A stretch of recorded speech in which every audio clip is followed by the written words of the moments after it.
बदलणार आहे. कोकणाचा जो गेम चेंजर ठरणार आहे.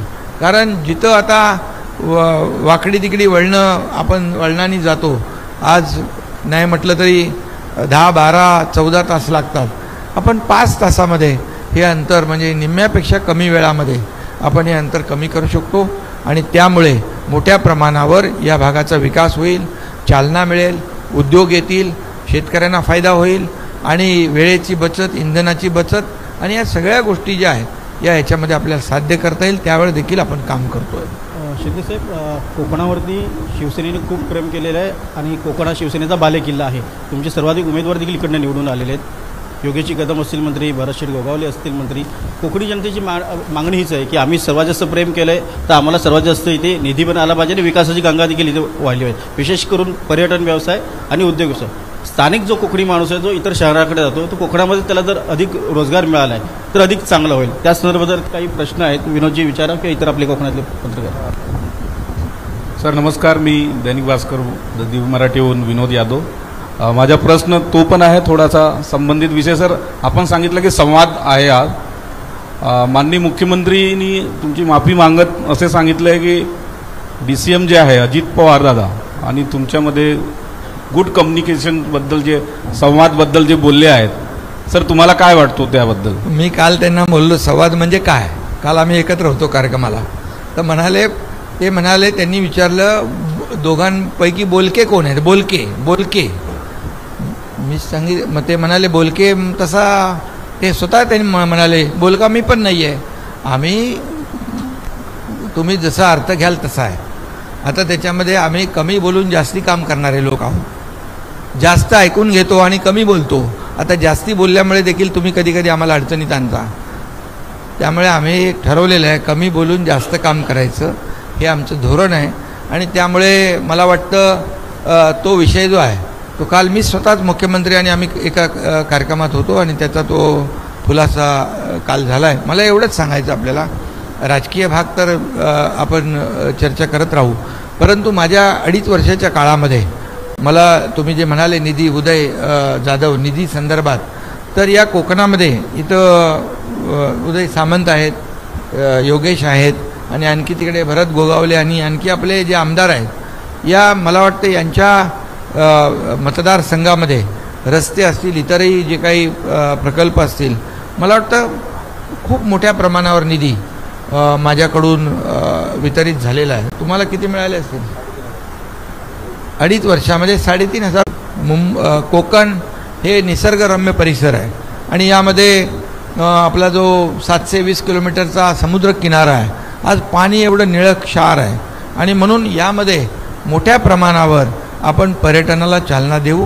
हे बीच कनेक्ट झाले, मोठ्या प्रमाणावर लोक येतील. रस्ता कोस्टलचा झाला, मोठ्या प्रमाणावर लोक येतील.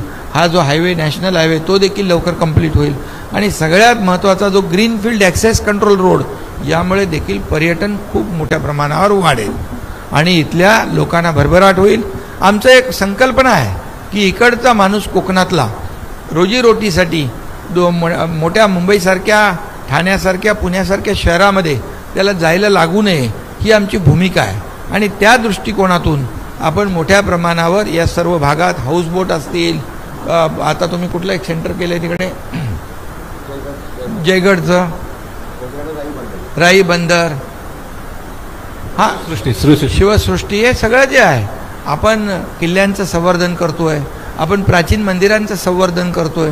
कोकणामध्ये देखील मोठ्या प्रमाणावर इथं दूध पापेश्वर, रत्नागिरी याच्यामध्ये देखील जीर्णोद्धाराचा म्हणजे गडकोट किल्ले आणि मंदिरं या ठिकाणी आपल्याला संवर्धन करण्याचं काम आपण करतोय आणि पर्यटनाला खूप चालना आहे, वाव आहे, त्याला चालना देण्याचं काम नक्की करू. साहेब, अनेक पत्रकार परिषदा होतात, त्यामध्ये पत्रकार नेहमीच तुम्हाला प्रश्न विचारत असतात, जनतेच्या हिताचे प्रश्न विचारतात, त्यामुळे अनेक जनतेचे प्रश्न मार्गी लागतात. पण आज आमच्यातील एक ज्येष्ठ पत्रकार आहेत अरविंद कोकचे, हे पत्रकारांसंदर्भातील एक महत्त्वाचा प्रश्न आपल्याला विचारतात.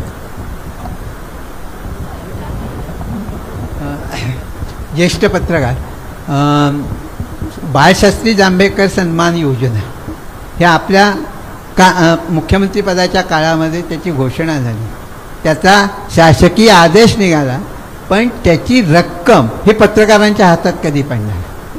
हा एक प्रश्न. आणि दुसरा प्रश्न असा आहे की कोकणातल्या पत्रकार हा फार मोठा श्रीमंत नाही, त्यामुळे म्हाडासारख्या योजनेतून कोकणातल्या पत्रकारांचा राहण्याचा प्रश्न सोडवण्यासाठी शासन काय करणार? पहिल्या प्रश्नाचं उत्तर देतो. जे निर्णय घेतले त्याची अंमलबजावणी पटापट करतो, लगेच ताबडतोब त्याची अंमलबजावणी करू. शेवटी पत्रकारांचा जो आम्ही निर्णय घेतलेला आहे पुरस्काराचा, आणि पत्रकारांच्या बाबतीमध्ये जे जे काही निर्णय आपण घेतलेत ते आपण त्याचं अंमलबजावणी करू. आणि पत्रकारांसाठी देखील घरं जी आहेत सर्वसामान्य, आता जे आम्ही हाऊसिंगचं धोरण केलं आहे, नवीन गृहनिर्माण पॉलिसी, याच्यामध्ये सर्वसामान्य लोकांना त्याच्यात घेतलं आहे.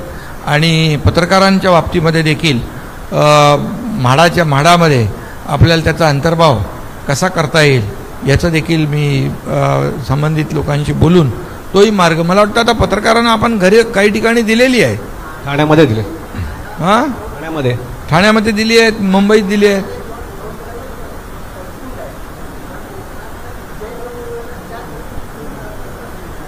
अच्छा, कोकणाला प्राधान्य द्या असं म्हणताय तुम्ही, पण मग हे इकडून आलेत बाजूने बाहेरून.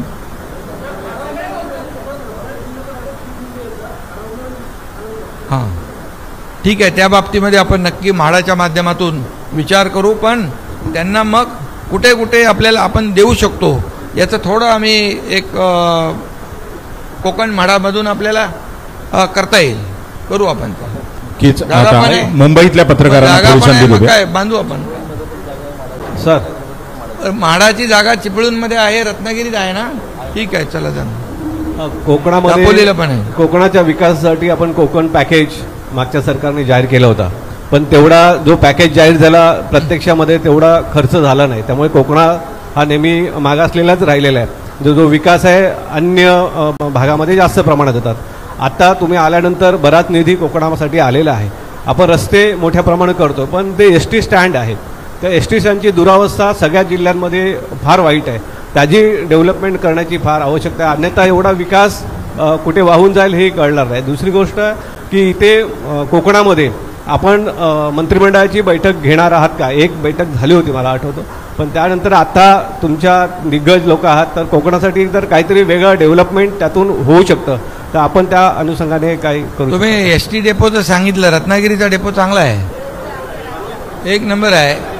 नाही ऐका, मी मुख्यमंत्री असताना उद्योग मंत्र्यांना मी सांगितलं की हे जे सगळे एस.टी. डेपो आहेत राज्यातले, या एस.टी. डेपोमध्ये पावसाळ्यामध्ये खडे पडतात, असं धुळीचं साम्राज्य असतं, चिखलाचं साम्राज्य असतं, चिखल उडून लोकांच्या अंगावर उडतो. मी म्हणालो हे आता एस टीकडे थोडे पैशाचा प्रॉब्लेम आहे, तुम्ही त्या एक मला वाटतं 500 कोटी रुपये 600 कोटी रुपये पूर्ण कॉन्क्रिटायझेशन करण्यासाठी दिले आणि त्याचं काम सुरू आहे.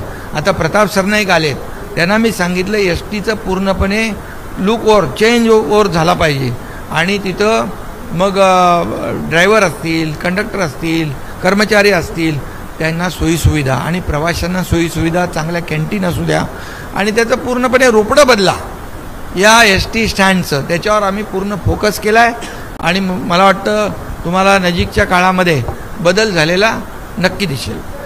धन्यवाद. आणि मुख्यमंत्र्यांशी आम्ही बोलू कॅबिनेटमध्ये तुमची भावना, कोकणवासियांची भावना.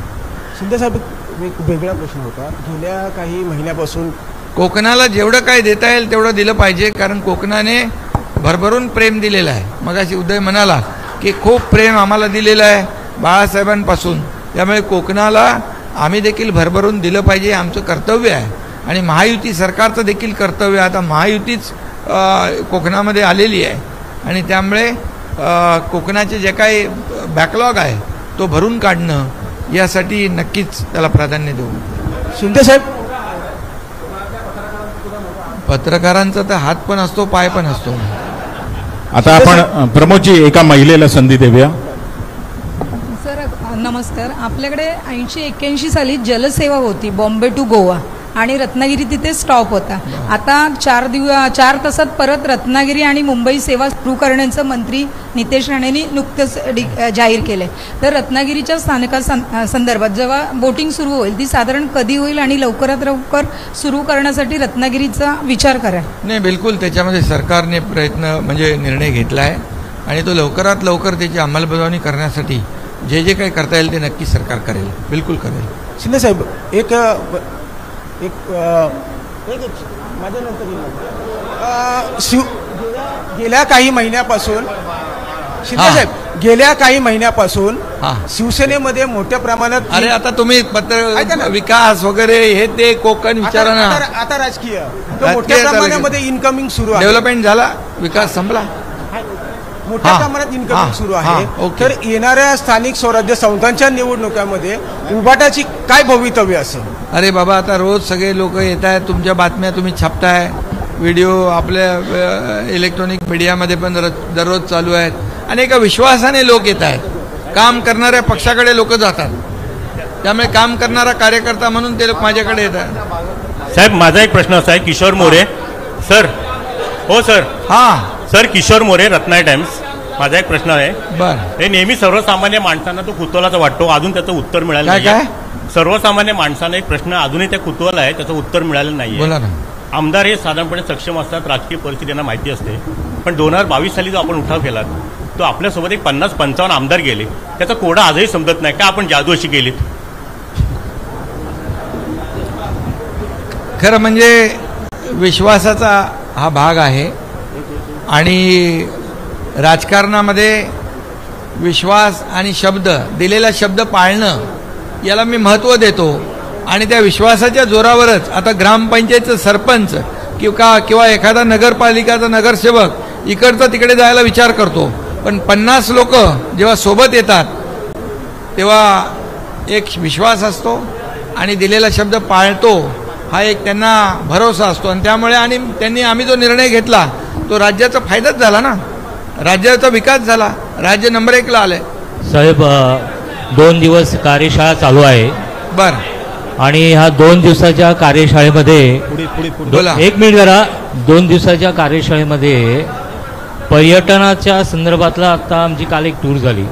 ती पर्यटन उदय सामंत आणि फार सुंदर, म्हणजे गेल्या काही वर्षातलं पर्यटन जे डेव्हलप नाही झालं ते आम्ही काल बघितले, बऱ्यापैकी डेव्हलप झालेलं आहे. माझे 2 मुख्य प्रश्न असे आहेत. तुम्ही मुंबई गोवा हायवे संदर्भात बोलत आहात, त्याची डेव्हलपमेंट आणि त्याला ॲक्सेस रोड पण तुम्ही कनेक्शनच्या बाबत बोलात. मुख्य एक विषय असा आहे साहेब की भोसले घाट जो आहे तिथला उदय सामंत साहेब, तर त्यातला जो टर्न आहे तो प्रचंड डेंजर टर्न आहे आणि त्या विषयाबाबत काहीतरी निर्णय घेणं अपेक्षित आहे अर्जन्सीमध्ये. आणि दुसरा प्रश्न कोगजे साहेबांनी बोललेलेच आहेत पत्रकारांच्या घरासंदर्भात. आज पत्रकारांची कार्यशाळा आहे म्हणून मला असं म्हणायचं आहे की STची सेवा आपल्या पत्रकारांच्या ह्याच्यामध्ये आहे, परंतु बराच वेळा पत्रकार हे रेल्वेच्या ह्याच्यामधून प्रवास करत असतात. कोविडच्या काळानंतर सेंट्रल गव्हर्नमेंटने माझ्या माहितीप्रमाणे ह्या प्रवास बंद करून टाकलेला आहे, ॲक्रिडिशन असलेला. तो आपण लवकरात लवकर सुरू करावा किंवा त्या संदर्भात आपण पाठपुरावा, कारण आपलं दिल्लीमध्ये रेल्वे मंत्र्यांशी बोलतो. एक मिनिट. आणि दुसरी गोष्ट, जर शक्य झालं तर विमान प्रवासामध्ये आणि आत्ताची जी 20,000 पेन्शन मिळते त्याच्यामध्ये काही वाढ करता आली तर ह्या मुद्द्यावर तुम्ही काही या बाबतीत नक्की विचार करू आपण, नक्की विचार करू. सर, भोसले घाटाचा आता मी यांच्याशी बोललोय. भोसले घाटाचा सर्वेक्षणाचं झालंय ना काम. ओके. पर्यायी रस्त्याचा सर्वे केलेला आहे. सर, विकास आराखडा राबवण्यासाठी कुठल्याही जिल्ह्याचा तिथे पालकमंत्री असणं आवश्यक असतं, कारण पालकमंत्री नसल्यामुळे निधी मिळत नाही आणि कामं रखडली जातात.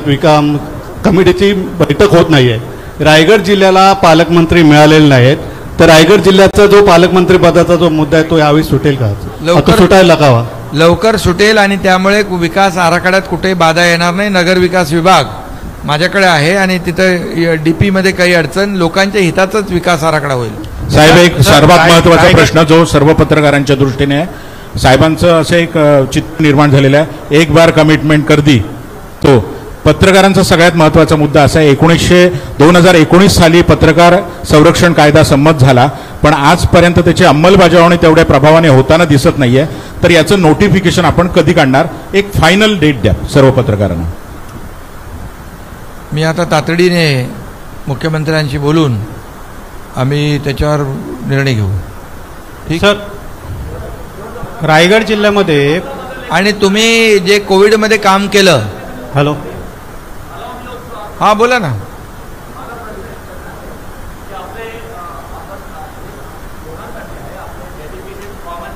हो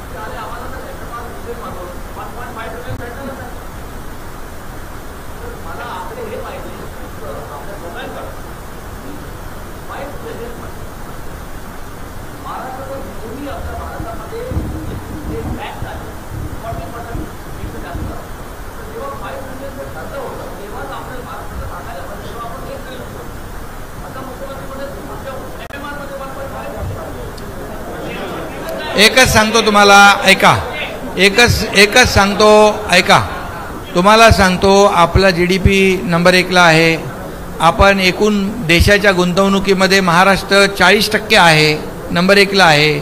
दुसरी गोष्ट $5 ट्रिलियन जो आपण प्रधानमंत्री महोदयांचा गोल आहे, जो 11 नंबरला होतो, आपण 5 वर आलो, आता 4 वर येतोय, पुढे 3 वर येणार आहोत. ही वस्तुस्थिती आहे. त्याचा अभिमान आपल्या सगळ्यांना असला पाहिजे.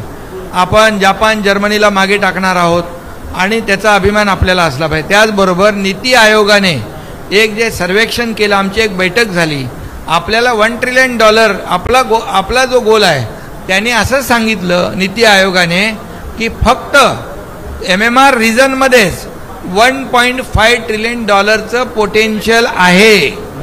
त्यामुळे रेस्ट ऑफ महाराष्ट्र वेगळा. त्यामुळे जर आपण $1 ट्रिलियन पेक्षा MMR मध्येच $1.5 ट्रिलियन जातोय, तर त्या सेक्टर त्यांनी दिलेले आहेत. या सेक्टरवर तुम्ही लक्ष द्या आणि त्या सेक्टरवर आम्ही लक्षही देतोय आणि त्यामुळे आपण कदाचित 1.5 पेक्षाही पुढे जाऊ शकतो आपण. हे आपल्या महाराष्ट्रासाठी चांगलं आहे. सर, रायगड जिल्ह्यामध्ये हॅलो सर, नाही उद्योजक जो परदेशी गुंतवणूक जी आहे उद्योगामध्ये आपल्या पूर्ण देशभरात महाराष्ट्रात नंबर 1ला आहे. त्यामुळे हे आपल्याला का महाराष्ट्रामध्ये इन्फ्रास्ट्रक्चर चांगलं आहे, कनेक्टिव्हिटी आहे, स्किल्ड मॅनपॉवर आहे, या सगळ्या सिंगल विंडो क्लिअरन्स आहेत. आपण जे निर्णय घेतोय फास्ट, त्याचा परिणाम येतो आणि त्यामुळे उद्योजकतामध्ये किंवा परदेशी गुंतवणुकीमध्ये महाराष्ट्र आता नंबर 1ला आहे. सर, रायगड जिल्ह्यामध्ये 65,000 कोटीचे प्रकल्प मंजूर केलेले आहेत. उद्योग मंत्री 2.5 वर्षापूर्वी पण आता पण सुरू आहेत, पण अद्यापही एकही प्रकल्प सध्या सुरू झालेला नाही. तर त्या संदर्भामध्ये नक्की कुठले सुरू कधी प्रकल्प होणार? त्याचं लँड ॲक्विजिशनचं काम चालू आहे आणि लवकरच तुम्हाला प्रकल्प दृष्टिक्षेपात येताना दिसतील. उपमुख्यमंत्री एकनाथ शिंदे साहेब, आपण आलात, खूप खूप धन्यवाद. तुमचं टेक ऑफ आहे. त्यामुळे तुम्हाला सगळ्यांना एकच मी सांगतो, कोविडमध्ये तुम्ही जे काम केलं त्याची मगाशी कोणी आठवण केली, त्याबद्दल खूप अभिनंदन. आणि दुसरी गोष्ट, पहलगाममध्ये झालेला जो हल्ला होता, त्या हल्ल्याचं चित्रीकरण करायला तुम्ही पत्रकार महाराष्ट्रातले तिकडे पोहोचले, याच्याबद्दल तुमचं मनापासून अभिनंदन करतो. जे पत्रकार गेले तिकडे आता काश्मीरमध्ये, त्यांचं मी अभिनंदन करतो आणि सगळ्यांना शुभेच्छा देतो. जलसंधारणच्या माध्यमातून कोकणामध्ये पाणी जे आहे, छोटे बंधारे, मोठे बंधारे, कोल्हापुरी चेक डॅम जे आहेत, असे जलसंधारणच्या माध्यमातून आपण त्यांना निर्देश दिलेले आहेत आणि वाहून जाणारं पाणी पावसाचं ते थांबवलं पाहिजे आणि त्यांना कोकणातल्या लोकांना फक्त पावसाळी शेती न करता बारमाही शेती करण्यावर आपल्याला त्यांना प्राधान्य देण्याच्या बद्दल देखील आपण प्रयत्न करतो. धन्यवाद. हेमंत कुजूर यांना